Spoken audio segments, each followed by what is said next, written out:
गरीब की शादी। शशि की सौतेली माँ ने उसकी शादी की तो बड़े घर में, लेकिन पति कोई काम न करता। आप ससुर जी के साथ काम पर क्यों नहीं जाते?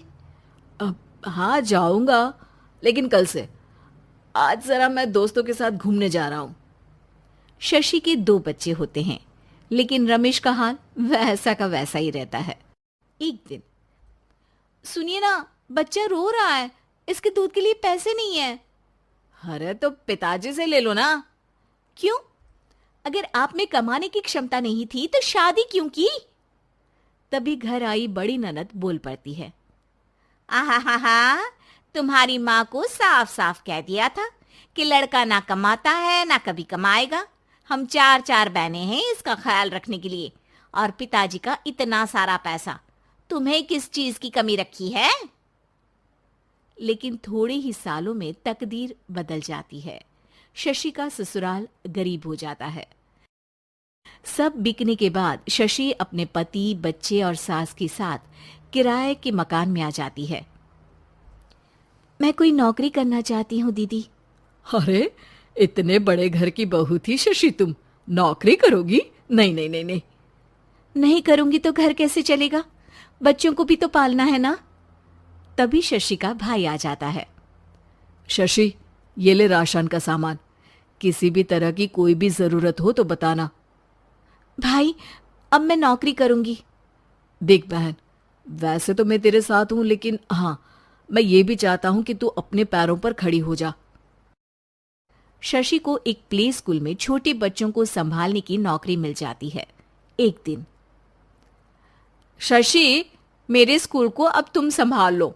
मैं कुछ दिनों के लिए अपने बेटे के पास जा रही हूं। लेकिन प्ले स्कूल अकेले मैंने कभी नहीं संभाला है। अब ये सब मैं नहीं जानती। इतने महीनों में तूने जो देखा, बस पूरे आत्मविश्वास के साथ उसे करना। शशि नीलम के जाने के बाद पूरे 1 महीने उसका स्कूल अकेले संभालती है, और फिर एक दिन आता है जब वो अपना खुद का स्कूल भी खोल लेती है। वाह शशि, तुमने आज मेरा सर गर्व से ऊंचा कर दिया। तुम्हारा यही आत्मविश्वास तुम्हें बहुत आगे ले जाएगा। नीलम, बहुत आगे जाने की चाह नहीं है, बस ये छोटा सा स्कूल मेरे बच्चों की अच्छी शिक्षा में मेरी मदद करे, यही मैं चाहती हूँ। शशि थोड़े थोड़े पैसों से ही अपना परिवार पाल रही थी। एक दिन उसके घर उसकी बड़ी ननद आती है। अरे भाभी, घर में कूलर तो लगा लेती, मेरी माँ को कैसे पंखे में लिटा रखा है। अरे तो शशि कौन सा एसी लगा कर सो रही है? वो भी तो यहीं रहती है ना मेरे पास। ज्यादा यहाँ आकर मेरी बहू को परेशान न किया करो। हाँ हाँ, मुझे भी शौक नहीं है इस छोटे से घर में आने का। मैं तो बस ये बोलने आई थी कि मेरे बेटे की शादी है तो ननिहाल का जो नेग होता है वो ले आना। हाँ हाँ, जितना बनेगा कर देंगे, और ना हुआ ना तो वो भी नहीं करेंगे। तभी शशि बोल पड़ती है। अरे नहीं नहीं माँ जी, रीटा घर की बेटी है, उसके ससुराल वाले उससे शादी पर पूछेंगे कि मायके से क्या मिला। रीटा, तुम मुझे सामान की लिस्ट भेज देना, मैं पूरी कोशिश करूंगी कि तुम्हारी हर डिमांड को पूरा करे। अच्छा, मैं खाना लगाती हूँ। शशि ये बोलकर किचन में चली जाती है। धीरे धीरे कर शशि किसी न किसी तरह अपनी सारी ननदों की डिमांड भी पूरी करती, बच्चों की ख्वाहिशें भी, और उनकी पढ़ाई के लिए पैसे जोड़ती। एक दिन जब शशि का बेटा 12वीं पास करके आता है। माँ, अब तुझे काम करने की जरूरत नहीं है। मैं अब कोई ना कोई नौकरी करके पढ़ाई भी साथ कर लिया करूंगा। शशि को लगता है कि बेटा और आगे पढ़ाई करे, लेकिन वक्त की मार के कारण वो बेटे को काम के लिए हाँ कर देती है। अब बेटा एक बैंक में चपरासी बन जाता है। लड़का देखने में तो बड़ा अच्छा है, अंग्रेजी भी पटर पटर बोलता है, फिर चपरासी क्यों? लड़का सारी बात मैनेजर को बता देता है। अच्छा, तो मैं तुझे एक मौका देता हूँ। तू यहाँ रहकर दूसरे डिपार्टमेंट का भी काम सीख। अगर तू किसी एक का भी काम अच्छे से सीख गया तो मैं तुझे यहाँ टेबल चेयर में बैठने वाली नौकरी दे दूंगा। लेकिन एक दिन शशि की ननद उसे फोन करती है। अरे भाभी, देखो मायका तो मेरा तुम लोगों से ही है। मैंने आपके बेटे और मेरे भतीजे प्रदीप के लिए यहाँ एक नौकरी देखी है। पूरे 5,000 मिलेंगे।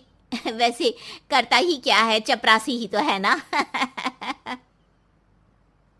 कोई बात नहीं रीटा, मैं उसे इस शहर के बाहर नहीं भेजना चाहती हूँ।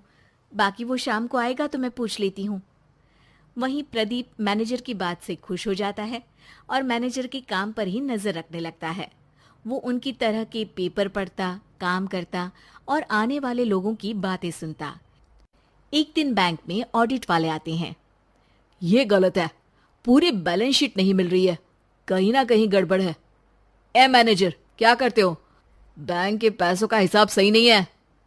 मैनेजर के पसीने छूट जाते हैं। तभी प्रदीप वहां जाता है। अब क्या मैं ये बैलेंस शीट देख सकता हूँ? अरे बेटा, मजाक नहीं, जाओ पानी लेकर आओ एक गिलास। प्रदीप मैनेजर को पानी लाकर देता है और फिर ऑडिटर से कहता है, देखिए सर, मैं आपको बता सकता हूँ कि कैसे बैलेंस शीट को आप लोग गलत तरीके से जोड़ रहे हैं। ऐसा बोलकर प्रदीप एक एक कर सारे डाउट क्लियर कर देता है। अरे हाँ, ये तो पॉइंट हमने देखे ही नहीं थे। गुड, कौन है ये बच्चा? तभी मैनेजर बोल पड़ता है, अब हमारे यहाँ अकाउंट में नया आया है। ऑडिटर के जाने के बाद, वाह प्रदीप, आज तो तुमने मेरी नौकरी बचा ली। और आपने भी तो मेरी नई नौकरी लगा दी, अकाउंटेंट की। बस फिर क्या था, प्रदीप ने एक बार जो सफलता की सीढ़ी चढ़ी, बस चढ़ता ही चला जाता है। फिर एक दिन शशि की ननद, अरे भाभी कैसी हो? घर को तो बड़ा ही सुंदर चमका रखा है। अरे बेटी, कैसे आना हुआ? तू तो इस छोटे से घर में आना भी नहीं चाहती थी। कोई खास काम है क्या? अब हाँ, वो माँ, मेरा जो मजला बेटा है ना, वो अकाउंट से पढ़ाई कर रहा है, तो प्रदीप से बोलकर उसकी भी कहीं अच्छी नौकरी लगा दो ना। सास और शशि समझ जाते हैं कि कैसे पैसे आते ही लोगों के बात करने के तरीके से लेकर रिश्ते निभाने तक में बदलाव आ जाता है।